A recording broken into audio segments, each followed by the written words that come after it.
বাড়ি দুই অক্ষরের এই ক্ষুদ্র শব্দটির ভেতরেই যেন লুকিয়ে থাকে এক অতলান্ত আশ্রয় আর পরম নির্ভরতার ঠিকানা।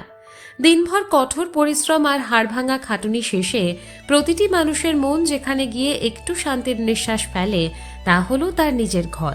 অথচ আমাদের এই চেনা সমাজেই এমন অসংখ্য মানুষ ছিলেন যাদের কাছে মাথার ওপর একটি পাকাপোক্ত ছাদ ছিল অলীক স্বপ্ন।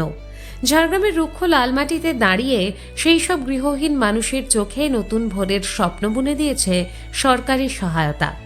বাংলার বাড়ি গ্রামীণ প্রকল্পের হাত ধরে আজ সেই বঞ্চনার অবসান ঘটেছে। প্রথম পর্বেই ঝাড়গ্রাম জেলার প্রায় ২১,৪০১ জন মানুষ খুঁজে পেয়েছেন তাদের কাঙ্ক্ষিত স্থায়ী নীড়। তবে এই জয়যাত্রা এখানেই থমকে থাকেনি, বরং তা এক নতুন উচ্চতার দিকে ধাবিত হয়েছে। ২৯শে জানুয়ারি জেলা শাসকের দপ্তরের আঙিনায় একটি ট্যাবলোর উদ্বোধনের মধ্য দিয়ে আনুষ্ঠানিকভাবে সূচিত হল এই প্রকল্পের দ্বিতীয় পর্যায়ের পথ চলা।